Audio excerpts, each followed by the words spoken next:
And on to US Open now. Spaniard Carlos Alcaraz clinched his second US Open title, beating arch rival Jannik Sinner in the final on Sunday. Carlos Alcaraz ended the reign of Jannik Sinner with a 6-2, 3-6, 6-1, 6-4 and took his revenge for the Wimbledon final loss earlier this year in a perfect echo of the triumph that first propelled him to the #1 spot in 2022. Alcaraz's second New York title lifted him back to the top of the world rankings. A dejected Sinner was left to contemplate another Grand Slam final loss to Alcaraz this season after coming up short in their French Open epic in June. And for more on the US Open, Narayan Singh joins us for more. Well, Narayan, how did Carlos Alcaraz adjust his game to overcome Jannik Sinner, especially after his loss in the Wimbledon final earlier this year?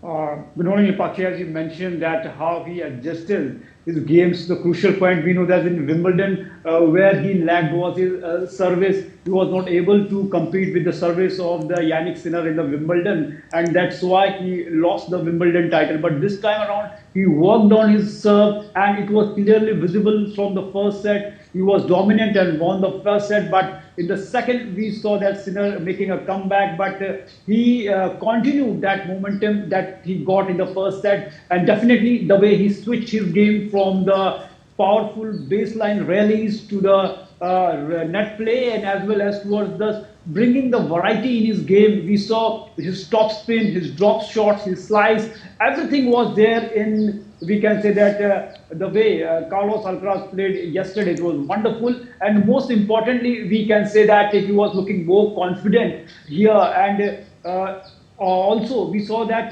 this year, now it's a split of 2-2 between these two young titans of the world tennis.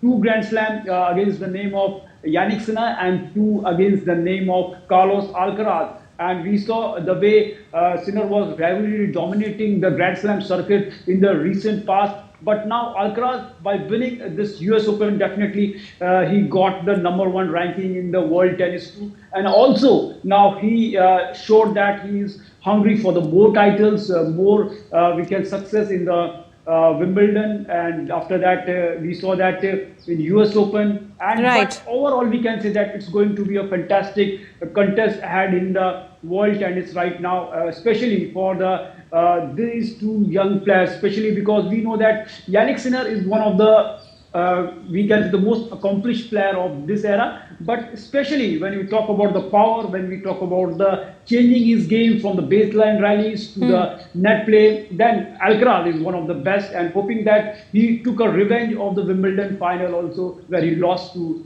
Jannik Sinner. Absolutely. With #1 ranking in the world, as you mentioned, what does this victory mean for Alcaraz's legacy and his position in the current power dynamic of men's tennis? Epakshi, he has created multiple records by winning this, we can say, the US Open. Definitely now he has 6 titles under his belt, and he is youngest. He is 22 years old, and after Bjorn Borg, he is the youngest to have 6 titles under his belt at the age of 22. And Jannik Sinner, we know that he is 24 years old. So there is a gap of 2 years, but both of them are the fantastic players. But if this tournament, it was, we know that Sinner is a hardcore court player tournament. He has dominated the hardcore events. He has 2 Australian Open. He has also won US Open. But this was a challenge for the Alcaraz also to defeat Jannik Sinner on the hard court. Jannik Sinner, if you take a look at his journey in this tournament, he dropped 2 sets before the finals, and in the semi-finals too, he took a medical timeout, and he has some abdominal issues. He was not looking 100% fit. So we can say that Alcaraz also took full advantage of that thing also. He was not looking in his absolute best.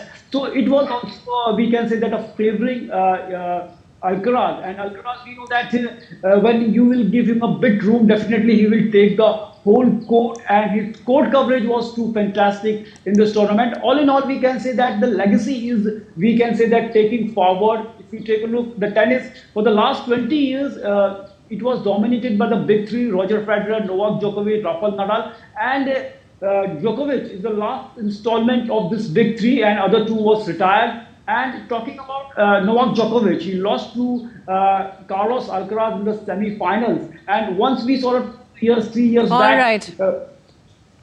Yeah, all right, Narayan. Thank you so much for all those updates from there.